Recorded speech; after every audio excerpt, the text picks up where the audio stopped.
And we are back one more time. It's the Horror Guys. Episode 200. Our Yay! bicentennial episode. Yay! Yay.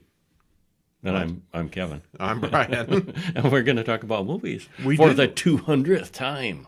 Wow. Yeah, that's a lot of movies. Well over 1,000 reviews on the horrorguys.com site. Dang. And we watch a lot of movies. well over 100 additional bonus ones on the Horror Bulletin site. See, we're justified sitting in front of the TV because we're producing and we're working. We're it's not just watching TV. No, we don't watch TV. We're working. Yes. That's what we tell ourselves. Every movie. It is, yeah. What do we got this week? We got a bunch of new stuff. We got Smile, and we got Crimes of the Future, and a international film called Watcher, and one called Bodies, Bodies, Bodies. Bodies. It's a Bodies, porno, Bodies, right? Bodies. No. It's not. Okay. No. Watcher? That's a porno? No. Crimes of the Future? Boy, these could all be pornos, They all couldn't they? kind of sound like it, don't they? Yeah. But none of them are. Yeah, all four of these are new 2022 movies. We will give you a brief synopsis of the beginning parts. We're not going to spoil them, any of them to death And this we'll time. tell you what we think of them. But yeah, if you want to see the full spoilerage, you can check it out on the website. I think we The full mostly review. liked all four of them, didn't we? Yes, and we loved one of them. Yeah. Yeah. All right, so and over at horrorbulletin.com, the newsletter, we've got VHS Viral from 2014. We already did VHS on the podcast. We did VHS 2 on the newsletter. VHS Viral is the third one, and VHS 99 just came out, and we did that, I don't know, somewhere, probably right here. Mm-hmm. And we also have Incantationr from 2022. An international film. Chinese, wasn't it? Very Chinese, Yeah, subtitled, yeah. And I felt like that I one didn't quite got- understand all of it because I think it was a lot of Chinese cultural stuff. Exactly, in it. yeah. I think if we were Asian, we would have gotten a lot more of that, a lot more from it. That one, I mean, a lot of people say it's really creepy and it's really scary, and It was okay, but I we didn't hate it. Yeah. but I think a little lost in translation. I think it's one of those ones, if you got kids, it's scary. Yes, that too. Yeah, Bad things happen Because- to the children. Yeah, she's a mother, and bad things happening to the kid. And then we do a little time traveling now that we're up to episode 200. 3 years ago, on episode 47, we looked at some, mostly old classics, it looks like. Mystery of Edwin Drood from 1935. The musical was better. Claude Rains in a murder mystery. Yes. They redid that as a musical in case and for those that don't know about it. It was thought that Edgar thoroughly Allan enjoyable. Poe's unfinished story. He died halfway through, so nobody knows how it's supposed to end. In the musical, when you go to see that, they actually don't finish it, and the audience votes on what ending they want, who done it, and then they pause, vote, and then based on the votes, And this they musical is finish out the available on musical. video somewhere? It is, yeah, it's out there. Oh, I thought you were going to tell me it was just a play, and I was going to pick on plays as not being real. No, it was huge enough that there's recordings of it out there. It was a big Broadway production and a big deal. Well, speaking of big Broadway productions, we also looked at 1962's Phantom of the Opera with Herbert Lom. That was an interesting. One of the more one, I thought. forgotten versions. I thought it was interesting though. Freaks from 1932. That was cool. Gobble, gobble, gabble, Yeah. gobble, gobble. Yes. They used real Freaks. disabled people, real freaks. From a real freak show, because they existed at the time. Yeah. Most of them were. Some of them were geeks. Normal people who put it on. But most of them were actual. There was the half guy with no legs, walking around on his hands, and some what's it called? Hydroencephaly. Hydroencephaly. Some things you could recognize, and small people, little people, and Well, let's not And- go on about these too much. Let them listen. Yeah. And Morbid Stories was an anthology, an indie anthology. And The Fair, where this guy's driving his cab through, is it hell or purgatory? We don't know until the end. Yeah. Very cool. Anyway, you can listen to that at horrorguys.com/HG047. And I don't know if we've ever even mentioned that on the show. Any of our podcasts, if you go to horrorguys.com/lowercase HG for Horror Guys and a 3-digit number, you can get to any of our podcasts that way. And this week, too, you put the audio version on YouTube. You can go to the YouTube channel and listen. Yeah, but anybody who's already listening to the podcast probably know. doesn't want to go to YouTube and listen. I know. It's not a video. It's just a thing. Just putting it out there. Okay. If somebody wants to do that. Yeah. And, of course, you can find all 200 episodes over at horrorguyspodcast.com. That's probably the easiest way. And one more announcement this week. We got a new book out. Have you read any good books lately? I have written a good book lately. I read a good book lately. It's The Horror Films of Roger Corman that Brian put together. The Horror Guy's Guide to the Horror Films of Roger Corman. And he did a lot of them. Yeah, he did. We do the usual Horror Guys treatment for all the horror films directed by Roger Corman from 1954 up to 1990. He hasn't directed anything since 1990, although he is still alive and very, very busy as a producer. And occasionally pops up in little bits and pieces here and there in movies as an actor. Yep, he was in Silence of the Lambs. And some other minor things behind the scenes. I mean, he just is really active in the business. Yeah, we got 29 full-length horror films that count as horror. And we've got 7 other noteworthy films that aren't horror, including his first producing credit, his first directing credit, his favorite non-horror project, and a few others. If you love Roger Corman's macabre masterpieces, we'll cover them all here. And you can go to Amazon.com, pick the paperback up, or go to HorrorGuysShop.com and buy the ebook from us, or any of the other usual places. Wow. Yeah. Yeah. That is now, I think, 6 Horror Guys guides. Nice. Shock Theater, Son of Shock, The Silent Age of Film, Horror Guys Vincent Price, Roger Corman, and Hammer Horror. And Peter Cushing is on the way. He is, well, he's not that close, but he's coming. Yeah. So all right. Are you feeling happy? Are you smiling? This movie didn't make me smile that much. It's kind of a downer. Despite the happy title, boy, this is a not happy movie. Yeah. Directed by Parker Finn and also written by Parker Finn. Stars Sosie Bacon, Kyle Gallner, Jesse T. Usher, and Cal Penn. Runtime is 1 hour and 55 minutes, and there's a trailer in the show notes. Spoiler free, what happens? Well, despite the upbeat title, as I mentioned, this is not a happy movie, and it is downright creepy and unsettling. It's nightmarish, in fact. And it starts out slowly, builds nicely, cast is excellent, and the effects are amazing. Yeah. All in all, we liked it. And there's a publisher note. There is. Bring Smile home on digital. Sosie Bacon stars in the terrifying horror which critics are calling haunting and scary as hell.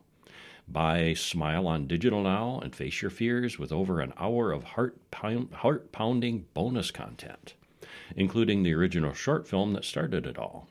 Available at participating retailers, rated R from Paramount Pictures. And when we have one of these publisher statements, guess what know usually that goes means? with that? We have copies for you. We have 5 copies to give away. Drop us an email over at email@horrorguys.com and tell us what you want. We'll send you a copy of that. It's I believe it's Redbox codes. Yep, digital key to get you a copy. Yeah, I mentioned last week that we didn't have the codes yet. We do now. We've got them now. This one is worth watching. Oh yeah, definitely one of the better ones of the year. Mm-hmm.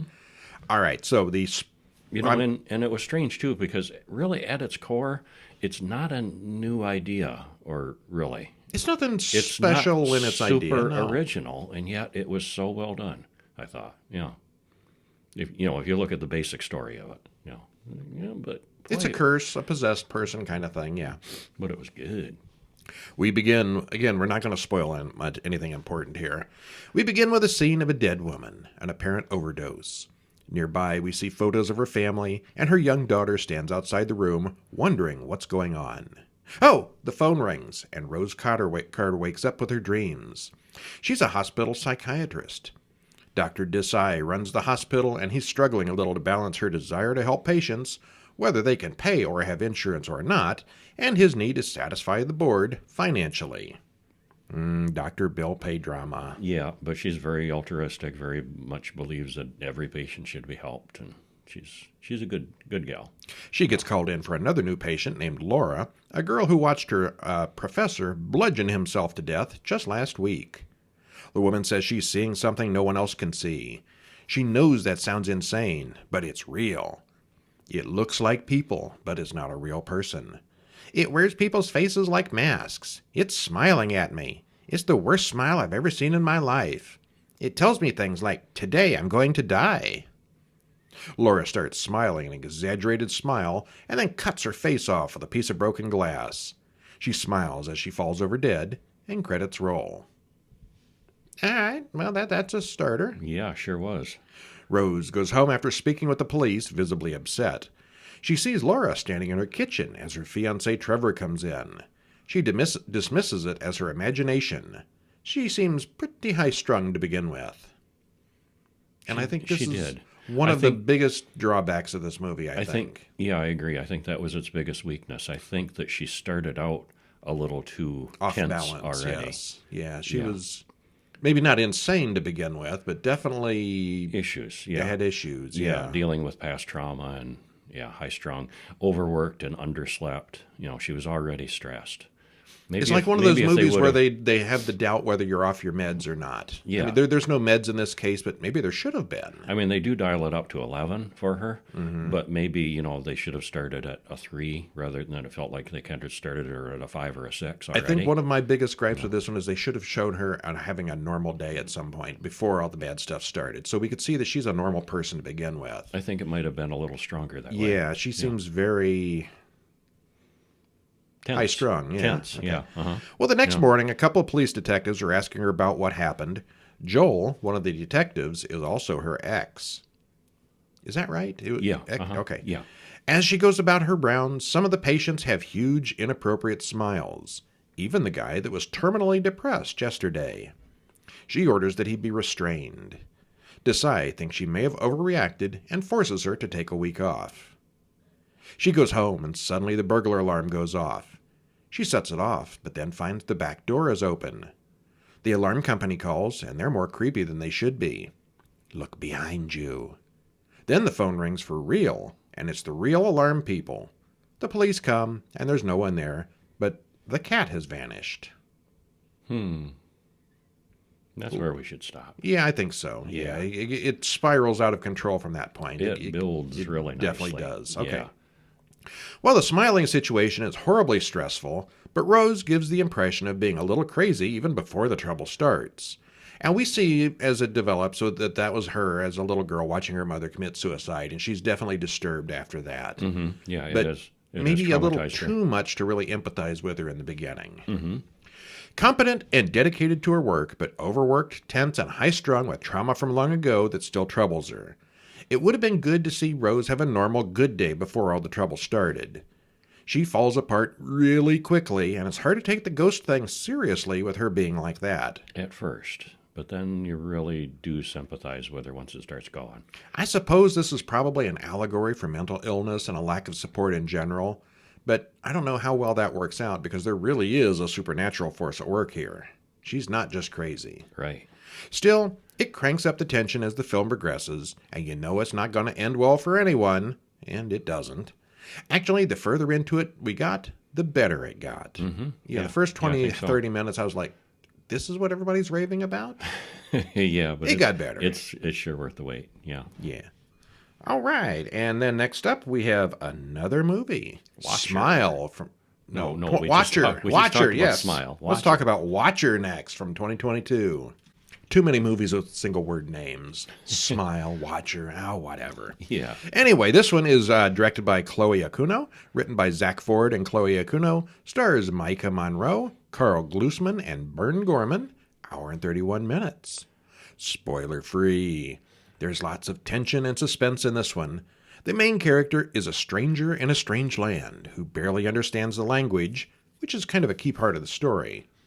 Overall, it's very well acted and has a solid script.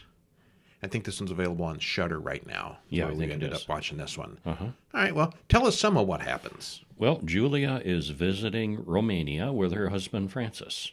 The landlady lets them into their new apartment, and the two have sex in front of the big picture window. Credits roll. Okay, now, starting right off here. Yes. If I got a big picture window like this with, a neighboring apartment building across the street that can see right inside the window, first thing I'm going to do is buy curtains. Mm-hmm. I'm not going to sit and watch TV. I'm not going to read a book, and I'm sure not going to get naked and have sex in front of that window. And they go for a long time with just uncovered window. Yeah. Okay. which is kind of a key part of the plot, too. Maybe that's a big city thing. I've never lived in a high rise with a big open window, but You're supposed to provide a view, I guess. yeah, okay, all right. I don't know. Well, then what? For the people on the other side with binoculars and telescopes. I'd be that guy probably. I would too. Oh, yeah. look down there at 4B. Yeah. Well, later Julia looks out the window and she can see several of the neighbors' apartments. In one, she sees a man watching back. Well, in the morning, she hears screaming and laughing from the next-door neighbor through the walls. She goes out for a walk while Frances goes to work. When she returns to the apartment, she finds the front door is open, which is scary, but it's just the landlady and maintenance man repairing her lights. When Frances gets home, they go for a walk and find an ambulance and a crowd of onlookers where something bad has happened. Next morning, she watches the news, and it turns out the serial killer decapitated someone, but Frances downplays the translation. But we can hear the word. It was decapitate, it was a Romanian extension of Something the word decapitation. It was noticeable, it was recognizable, yeah. But he's like, oh no, it was nothing. She died or something. Nothing to worry about. Mm-hmm. Yeah. Yeah. Well, she tells Frances about the guy across the street who's always looking back. And at dinner with friends, they hear that there have been other decapitations. And she's like, what? Decapitations? You didn't tell me it was a decapitation. Well, and they are calling the killer the Spider. She meets the next door neighbor, the noisy one, Irina, who apologizes for making noise. Well, Julia researches the murders, and one victim mentioned someone was always watching her, even when she was alone. And that's the same thing that Julia's feeling about the man in the apartment across the street. So she makes a connection, and she starts getting paranoid. She thinks she sees the man watching her in the movie theater and then again in the grocery store.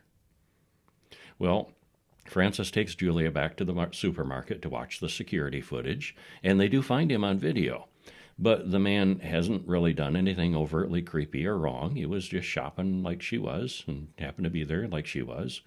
And Frances doesn't take it seriously. Well, that evening she has drinks with Irina, and Irina's ex bangs on the door. Irina shows Julia her gun. She goes home, looks out the window, and yep, he's there. Well, she gets angry and waves at him, and he waves back. When Frances gets home, she calls the police. More?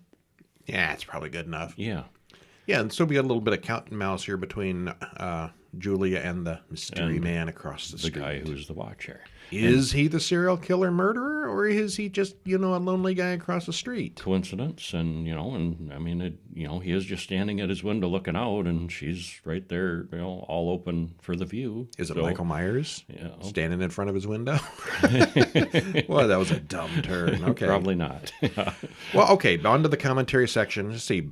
Buy some drapes. Problem solved. Movie over. It would have made a difference.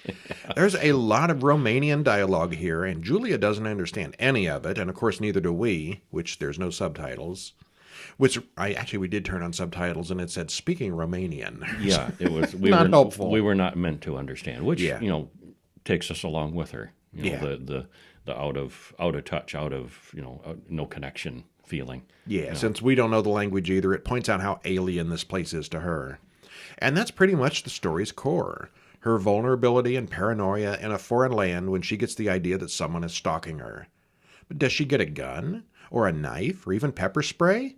No, she just mopes. Mostly. She gets all depressed and whiny and blaming her husband for not believing her, which he is kind of a jerk, but that's...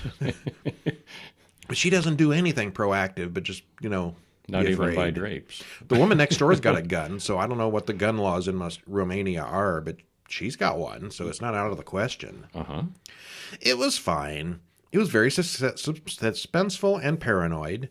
There really weren't any great surprises here, but it was well done. I call it almost more of a thriller than a horror story. Yeah, almost. Even though there are some decapitated bodies. Mm-hmm. There's some gore, so yeah, it was good. All right, speaking of some gore... We've got a short film for you this week. And humor. A little of both there. Lots of humor in this. What do we got? We got Scooby-Doo, The Blair Witch Project from 1999. Somebody did a mashup of Scooby-Doo with Blair Witch, and it's something. Directed by Casper Kelly, Larry Morris, and Steve Patrick, and written by those three guys, too.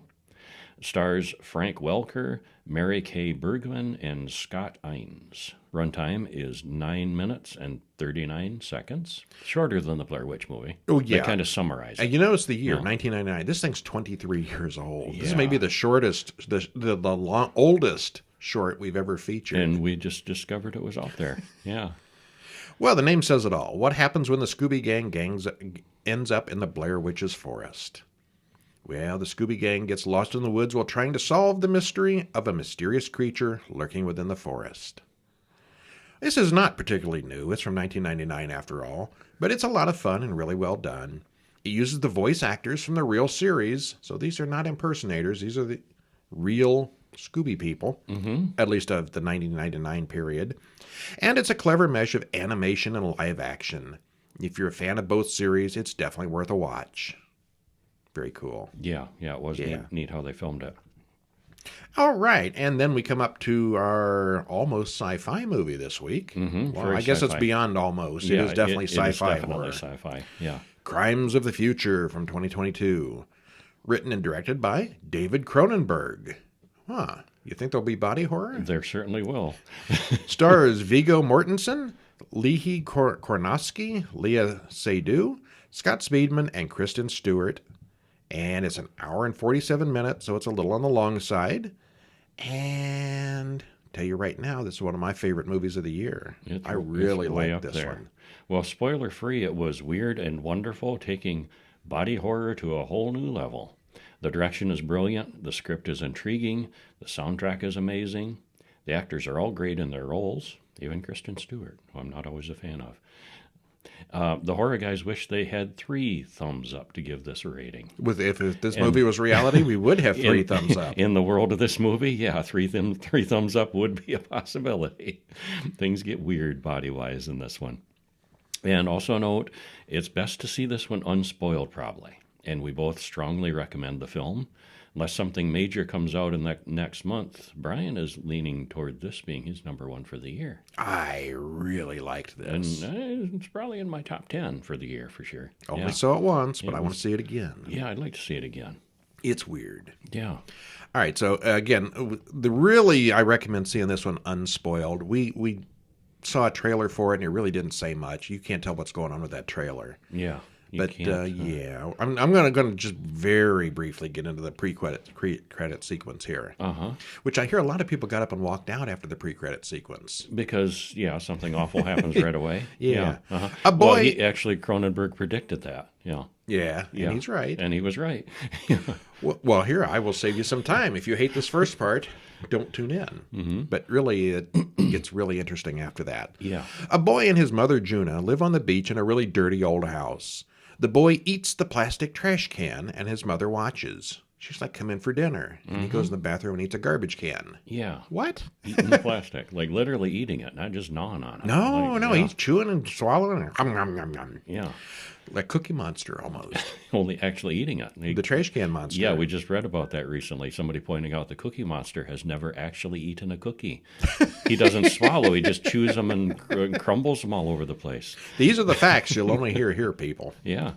Well, a little later, the mother smothers the boy in bed with a pillow. Yeah, that's the part. That's the part where people got up and walked out, I think. People objected to. After, which I don't know what people are expecting with a horror movie, but maybe they weren't expecting it to be horror. I don't know. Or things happening to kids. I don't know. Yeah. Afterward, she gets a phone call and tells the person on the other end to come and pick up Lang's son's corpse. It doesn't take long for Lang to arrive, and he quickly finds his son's lifeless body in bed. All right, then we cut to a strangely shaped object suspended in the air with tubes. And it kind of looks like it's a big organ or a heart or something like that. It moves like it's alive somehow, and the tubes are all fleshy looking. Well, it's kind of like a living cradle. Well, we don't see him in it. We don't see him. We just see this thing from the side. What the heck is it? And then you see. Yeah. Caprice walks in and opens up the window. It's like a bedroom. Inside the thing lies Saul, who is connected to the weird cradle device. I think this bed needs new software. It's not anticipating my pain anymore.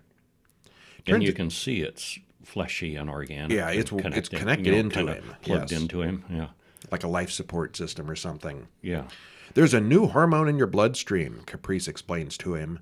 There's something medically wrong with Saul, but they're treating him with weird technology. We're told he's growing a brand new organ, never before seen. And apparently, I'm not going to go any further, but new organs and internal stuff and surgery is very, very common here. Mm-hmm. And living machines and, yeah, interesting stuff. All right, skipping a huge amount of spoilers down to commentary. Yeah. It's weird right from the get-go. The biomechanical world is really interesting, and the whole thing is an exploration of surgery becoming too common and normalized. It's sort of an alternate future where pain has been eliminated. Yeah, you can do anything you want to somebody and they don't feel pain. It's not even so much futuristic, it's almost like an alternate timeline. Yeah. I mean, it could be future. I mean, if we eliminate pain and people start, cutting on each other for boredom. Yeah, possibly, yeah. H.R. Geiger would love these machines. I bet he would have, yeah. And there's a disease called accelerated evolution syndrome, which sounds pretty cool, but may not be according to this movie. Well, there's body horror, and then there's body horror, and then there's David Cronenberg, making it an art form. This may be the sexiest movie I've ever seen that didn't have any sex scenes in it. No, not really. They do, but in their own weird way. Not what you'd quite call sex. Yeah. Not what normal people would call sex. We both loved the soundtrack and had it playing for several days after watching the film, which is unusual for us. We had Googled it before we were halfway through the film. Apple Music's got it. Mm-hmm. The first half hour had me ready to call it #1 movie of the year. The soundtrack alone is awesome. An hour into it, I was still intrigued. It almost lost me with the autopsy scene, as it wasn't quite clear what happened. I'm like, what? But then they do explain it. Yeah, there's an autopsy scene, which is really the kind of the climax of the movie. Mm-hmm. And it's like, what? But then it was explained a little later by the detective. And yeah, I really, really like this one. Very cool, yeah. This past couple of months, we've done nothing but new movies. This has been a big year for horror films. It has, yeah, amazing. Terrifier and Halloween Ends and this one and Smile and Hereditary. Not Hereditary, where'd that come from? So many of them are big, yeah. Mm-hmm. And then there's Bodies, Bodies, Bodies from 2022. Directed by Helena Rain, written by Sarah DeLapp and Kristen Ropinian, stars Amanda Stenberg, Maria Baklova, Rachel Senhat, Pete Davidson, and Lee Pace. Hour and 34 minutes. All right. So what happens? Well, it's a little different take on the trope of a group of people being trapped together and getting slowly killed off. The acting is good with characters that are well developed. You don't like a lot of them, but that's part of the fun. I don't think you're supposed to like any of them. And overall, this one is a winner. They've got they're good and bad, but yeah, they've got a lot of unlikable qualities to them for sure. Yeah, but you like some of them. You end up rooting for some of them. And, yeah. Yeah, you get a group of people in an isolated house and they die one by one. How many times has that been done? A lot. Lots. That's a trope that's been done to death. But this one's a little different. It's different enough to really be interesting. Yeah, what happens? Well, we're not going to spoil it a lot, but two girls, Bee and Sophia, are making out in the woods. Sophia says, "I love you," but Bee remains silent. And credits roll. Yeah. Okay, there's a problem there. They're out of sync. Well, they drive up to a big automatic gate, can't get their car window open. And they drive up to the huge house in the woods. They're meeting David, Jordan, Emma, Alice, and Greg there. Sophia and Bee have come for the hurricane party. There's a big old storm coming. They're going to batten down in this mansion and tough it out. This is David's dad's house. And right on cue, it starts to rain. Well, Bee feels out of place with these people. She's not from the same class as the other rich kids. She regularly calls her mother for status updates. Sophia is recently out of rehab.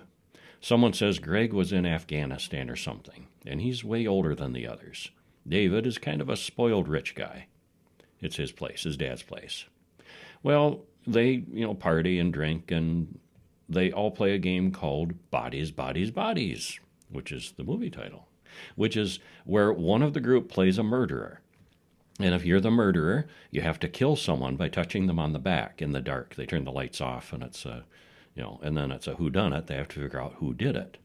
Well, first they play the game where they all hit each other hard, which is weird. They all sit in a circle and just punch each other, which is, that's a weird game. Yeah, and Greg doesn't like that at all, and he ends up, well, they turn out the lights and play the bodies game in the dark, and they soon find Greg face down on the floor. He's the body. Well, before long, Greg and David are really getting on each other's nerves. They're clearly not having a lot of fun with the game, but at least they can start hitting each other again. Well, the hurricane picks up. Lights go out for real this time. They lose the power. B goes to the restroom and finds David outside, mortally wounded. Looks like his throat has been cut. As the girls panic, he dies quickly. All 5 of them run to the car for help, but nobody has keys. They all go back in the house. Jordan finds a machete out in the mud, and that's the machete that Greg used earlier to open the champagne bottle last night, and now it's all bloody, and that was the murder weapon. And that's where we're going to stop. Yeah. There has been a murder. Who did it? Yeah. Well, the 5 girls are, out there. Well, Greg, didn't like the game. He went upstairs. Greg and... But the lights were out, yeah. And so it could have been any of the girls, too. Mm-hmm. So it's really a whodunit of who, yeah. Yeah, it is definitely a whodunit. Yeah. Initially, early on, they come out at the pool party, and Greg is out there with this bottle of champagne and a machete, and he hacks the top of the bottle off with the machete. Yeah, and that's where you see, where the machete came from. And trivia says it was Lee Pace, and he used his sword from the Hobbit movies. Oh, he to did? Practice doing that at home. Oh, okay. He had to get the top off that bottle just right, so he was using his Lord of the Rings sword to learn how to do that. Yeah, okay. Well, okay, commentary time. All those cell phones have mighty good batteries. They use do. them as lights all night long in the house. Mm-hmm. And I do like the way they used Face ID at the end, and we never really find out if Sophia was cheating on her or not, which was sort of a plot point about halfway through the film. It was, but I think they kind of moved past it. Yeah. Yeah. It'll come up again. Probably, yeah. Each character has a lot of personality, and they all actually act appropriately, even though they're all kind of hateful people. And everyone gets what's coming to them eventually. Yeah, more or less. All right. Yeah. And the end makes it all worthwhile. It's kind of perfect. Yeah. Nice wrap up. Yeah, it was really good. Yeah. All right, well, that was episode 200 of The Poor Guys. Check out them brand new movies. Yeah. And don't forget to contact us for a free code to watch Smile. Smile is good. Yeah. Definitely. It's even better if it's free. It'll make you smile, too. It'll make you happy until you watch the movie, and then you'll think, ooh, I'm not happy anymore. I'm not smiling now. Yeah. Also, be sure to go over to horrorbulletin.com and check out VHS Viral and that other one. What is a long one to scroll through? What was the other movie? Oh, Incantation. Yes. Uh-huh. And we also have our bonus podcast. Episode 199 is there on Horror Bulletin also, where we talk about both of those movies, as well as The Skull from 1965 and Island of Terror from 1966. Island of Terror was one of those that I saw when I was really, really young, and all these years I barely remembered it and couldn't figure out what movie it was that freaked me out as a wee lad. Oh, that one. Yeah. It's still kind of scary, but didn't freak me out nearly as much this time. So, yeah, the bonus podcast over at horrorbulletin.com. That's got 4 movies also, but it only comes out every other week because we mostly only do two bonuses a week. Uh-huh. But check that out. It's there, too. Yeah. All right, well, I'm Brian. And I'm Kevin. And we'll see you next week. See ya.